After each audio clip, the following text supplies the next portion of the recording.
to Yeah. bad weather. Like today, we were like hold at the start for 2.5 hours because of the fog, Oh, which that was must very have been unfortunate. insane. Yeah, that's I very mean, unfortunate.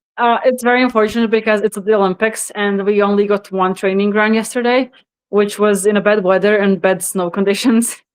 And Yeah. then they changed some places because the jumps were too big. So it Oh, was a shame not to try the whole course, start to bottom. But then we talked with FIS and we managed to do like a training run from the middle where it was safe. Um, hmm, so we tried some jumps down to the finish, and that was pretty good, but it was just a long day. And yeah, then I imagine. I had physio, I did dry land. Now we have like a video analysis, get ready for tomorrow. Then it's dinner and sleep time, and it's big day tomorrow. That is true. And I mean, it's already your third Olympics, right? So what's your Yes. goal? Like, what is next in your career? I mean, obviously, when you come to the Olympics, only one thing matters. Yeah, It's come back, come back with a medal. yeah. But I'm gonna give my best. I feel very comfortable and confident on the slope. This is the hill where I did my first World Cup race in 2019. So I Mhm. know the hill very well, and I'm gonna try to use that experience tomorrow and Yeah. try to get down there as fast as possible.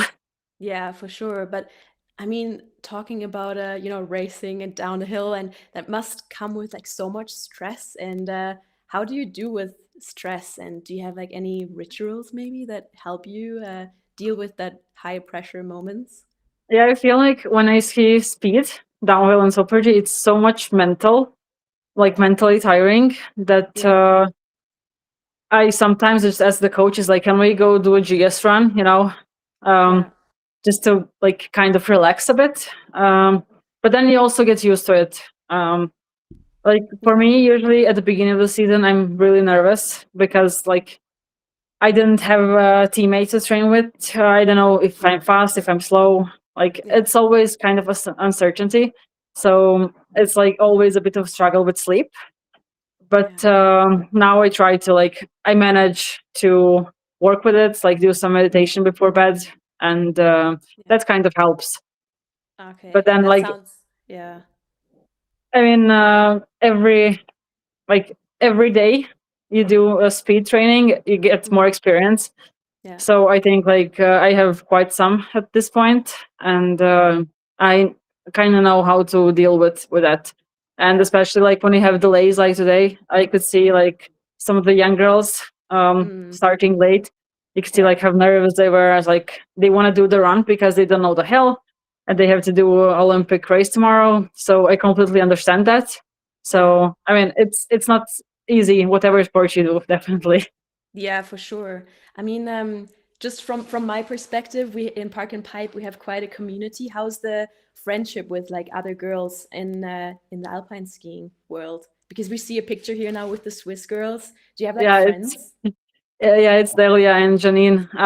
Yeah, Well, I'm still one of the younger girls on the tour, so yeah, like these girls are younger than me, and it's nice to kind of like have more and more of the young girls that we can kind of like create our own community um, apart from like with the very experienced and older girls. yeah, But I mean, we're not many. We're like 40, 45 girls who are always on the tour. So you kind of like you try to be friends with everyone, and then just try to pass the time.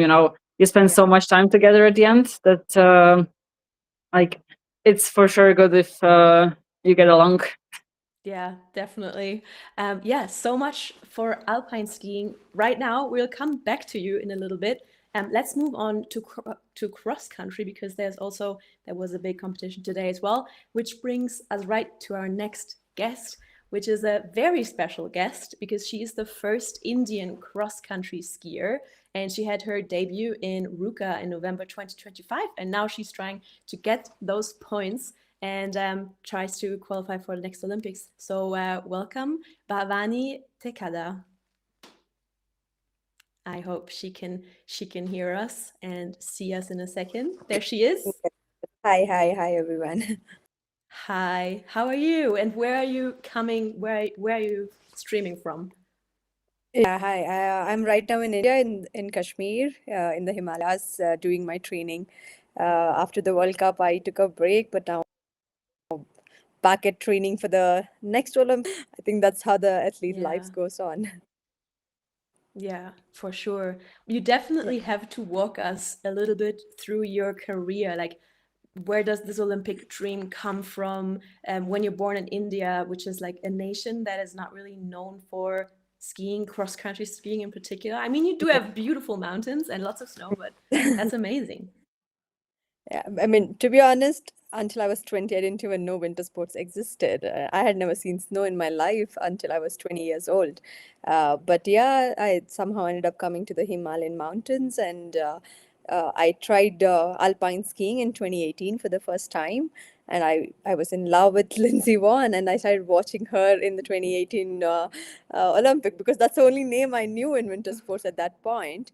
And Yeah, while watching her, because we don't have the any channel streaming in India at that point, so I used to subscribe for Eurosports, and I was watching it there, and then I also ended up getting a glimpse of Marit Bjørgen at that point. And I was very fascinated because Marit Bjørgen was coming back from her maternity leave, and I think she won like 5 Olympic medal at like 37, 38 years of age. That kind of fascinated me being an Indian because I'm not talking about everybody, but in general, I've grown up hearing that women can't do much, and women can't do much after their 30s or once you have married or have baby. That's how I grew up hearing in yeah, general in society. And when I saw Marit Bjørgen breaking all the records, I kind of like skipped watching Lindsey Vonn, and I was like watching, who is this lady? What sports does she do? That's one. The first time I encountered cross country skiing, but in India, I couldn't do cross country skiing at that point because everyone does only Alpine and the institute only provides Alpine courses.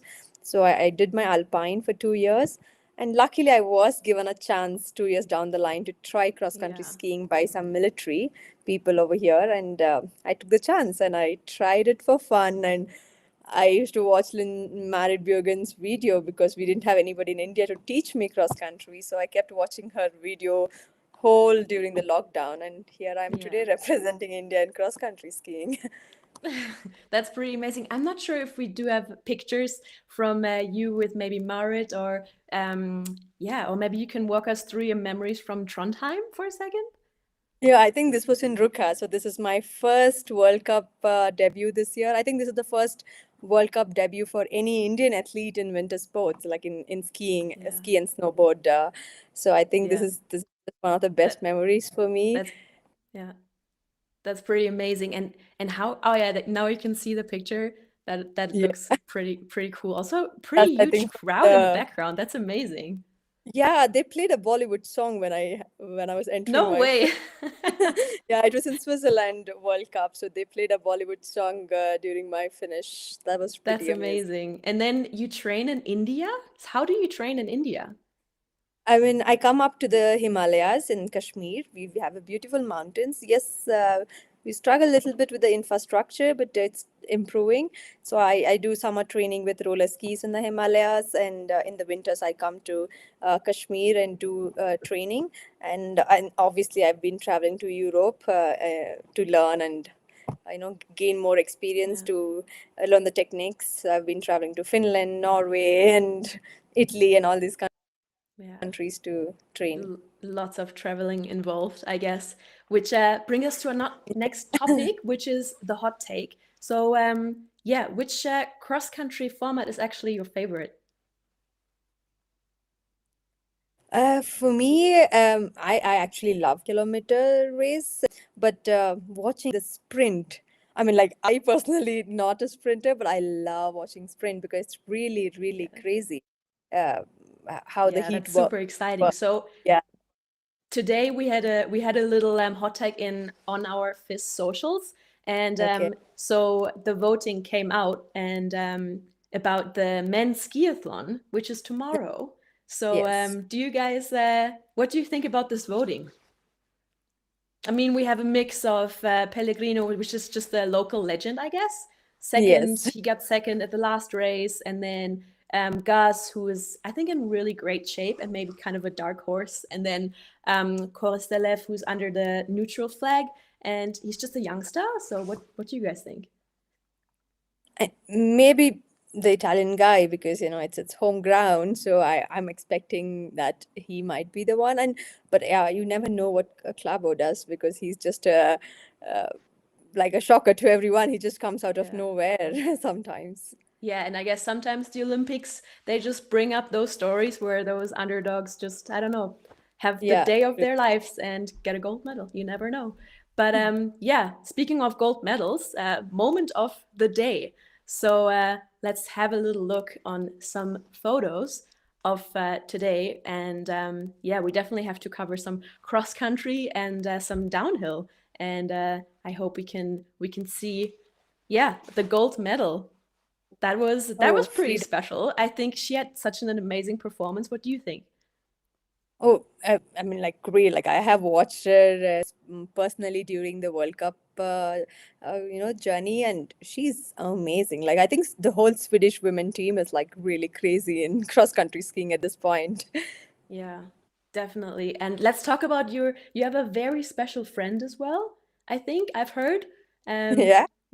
who is that and what happened today? Um, I mean, like, I have a special bond, which I never expected. Jessie, I mean, obviously, I think everybody in the world loves her for the person she is. So I also was one among the biggest fan, and I loved her for her personality. So I had approached her last year. We just had a very small chat, and I loved how she remembered every tiny bit of our conversation.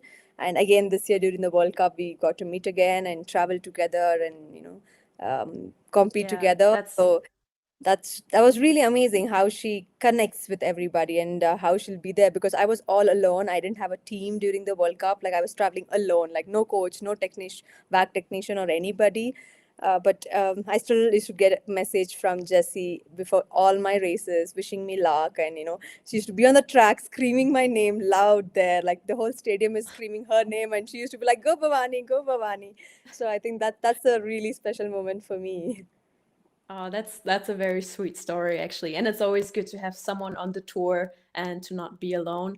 But now let's go to the downhill race, which was, I think, incredible to see that podium on the downhill. So, Elvida, maybe you can help me out a bit because, I'm park and pipe, but I Yeah. watched that race and that was incredible. I mean, the podium couldn't be, I think, any more like, yeah, we have Dominic Paris in third, who is fifth Olympics. That's Yeah. pretty insane. He's 36. And then in second, Franzoni, 2001. So, like, two guys, completely different age. And then in first place, the Swiss Franjo van Almen, which is absolutely insane. He world champ and 1 year later, Olympic champ. Yeah, I think like so we were on the start, and as we were delayed, we opened the downhill to watch, and it was so fun because I mean, Franja, he's been on the podium this year, he's been winning, so it was not a surprise. And then also with Giovanni, he's in a very good form this period, and it was so amazing to see him get a medal on his first Olympics like race, and especially at home. And for Paris, for me was like super exciting because this morning I was biking, and then I was going to the feed on Instagram, and I see his family or his wife post, or like the partner posted a video of the kids and saying like, yeah, we're here um, to cheer on you, medal or no medal. And Oh. then it was so fun to see him like get on the podium, and I mean, two Italians at home. It's Yeah. it's been like pretty cool, I would say. Yeah, that's pretty incredible. How surprising was it for you, the fourth place with Marco? Yeah, I mean, yeah, it's downhill, it's men's downhill, and you never know what's gonna happen. Yeah, It's that literally it's been like so close this season. Every year, every race, like different people on the podium, different winners. So you never knew what could happen. And if you watch the training runs, you could see Marco was not the fastest. So yeah, you know, yeah. Speaking of not the fastest, I mean, tomorrow is going to be a big day as well for the women. And I mean, Lindsay, like, what do you think? Like, how are her chances of, performing? And I think it's incredible that she's just still skiing with her injury. And what do you think about, racing with a I bare know. I knee? mean, Lindsay's a legend, literally. I Yeah. mean, she's done so much for alpine skiing, but I think she's also done so much for women's sport. Mm-hmm. And I have a picture with her from 2019 here in Cortina, from my first World Cup race in speed, and then today I'm competing with her. So I would like to see myself in that picture, tomorrow. But yeah, let's see. Honestly, you never know. Who knows? As you As I said, said, the Olympics Olympics. write their Yeah, own stories. exactly. Yeah, no, you got this. But yeah, do you have any like suggestions or like maybe do you think about a big surprise? I guess I mean, I'm rooting for you, girl, but Me too. yeah. Uh, I mean, the US girls have been fast. Jackie, especially. Yeah. She won yesterday by a lot, and today she was pretty fast, except that big mistake. Then, I mean, you always have Sophia, Kira as well. I mean, it's a lot of great skiers who could compete for the medal.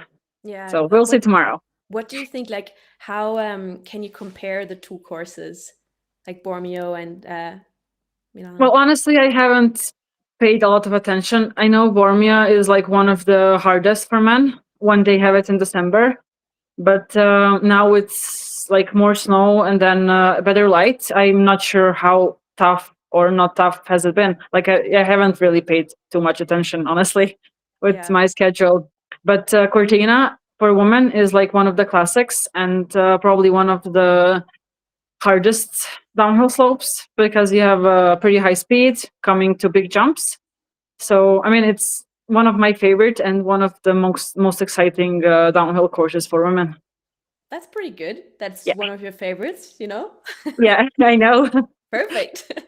But yeah, so maybe a question for both of you. Which moments at the Olympics is one to look out for, like for you personally, or also what are you very excited to watch, maybe? I mean, for me personally, like I have 2 races coming up, so that's something I'm gonna be looking out Yeah. for. But then, I mean, whenever we are in the village, you see like so many TVs, and then you watch people getting the medals, and like just before in the gym, there was a TV, and then one Italian won 3,000 meter speed skating, and I think it was her child, I would say, but she was like running up the stairs to take the kids, and was like so happy. So I mean, the winning moments are definitely one of the coolest things to see at the Olympics because Yeah. everyone's worked so hard to get here. So like whoever gets the medal, totally deserves it. Yeah. Bhavani, what do you think? For me, obviously, one is like watching. We have two Indian athletes who are competing this year in Alpine and in cross country as well, two men's. So obviously, I'm super excited to watch them, and I have two female athletes. Obviously, Jessie Diggins. I would love to watch her sing every single race, and there's one more athlete from Brazil. Uh, Bruna.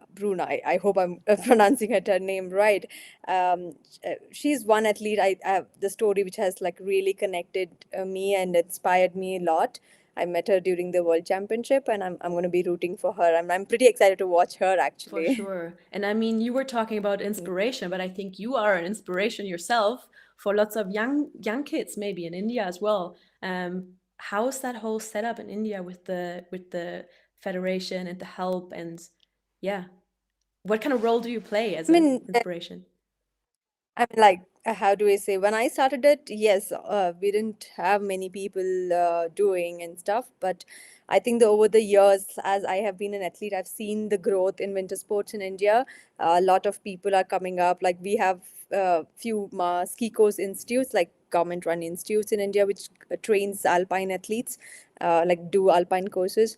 I think now they're running short of spots to accommodate people. That many people are wanting to come and learn skiing now. And recently also, there's the Reliance Foundation, which is one of the biggest sports foundations in India. So they started sponsoring me a year back, and not just me. Now that through my journey, they've also started sponsoring six more. We have six girls who have been sponsored by them. So including me, they're sponsoring five other young athletes. Like 15, 16 years old athletes for their trainings. So I can see a big change coming up. We have so many companies coming forward to support winter athletes. It's not like very fast, but it is happening. The change is coming. So I'm expecting in the coming years we will have more support, and we'll have more young athletes coming up and picking up the sports. That's amazing. I'm very excited to watch more Indian athletes then at the next Olympics, including you. Yeah. And I hope maybe so. maybe last quick topic, Evelina, what is your key to success? I mean, dedication, work, and for me, having fun, enjoying what I do has been a very big thing in my career so far. So yeah. Amazing. Well, I guess then have fun tomorrow. Yes, And I will. thank you so much that you have been part of this. And I am super excited to watch you tomorrow as well. And I'm super excited to you. watch you at the next World Cup, Yes. which is also pretty cool. And definitely check out all the FIS socials, because we are promoting all the events on our socials. So if you want to check out anything, all the FIS socials are definitely a helpful source for some information around the Olympics. And thank you so much, guys, for joining this, and have a good night and the best of luck for tomorrow. Thank you. Thank you, guys. All the best Bye. for tomorrow. We'll be Thank rooting you. for you. Thanks. Thank you. Thank you. And thank so you much. guys for tuning in. This was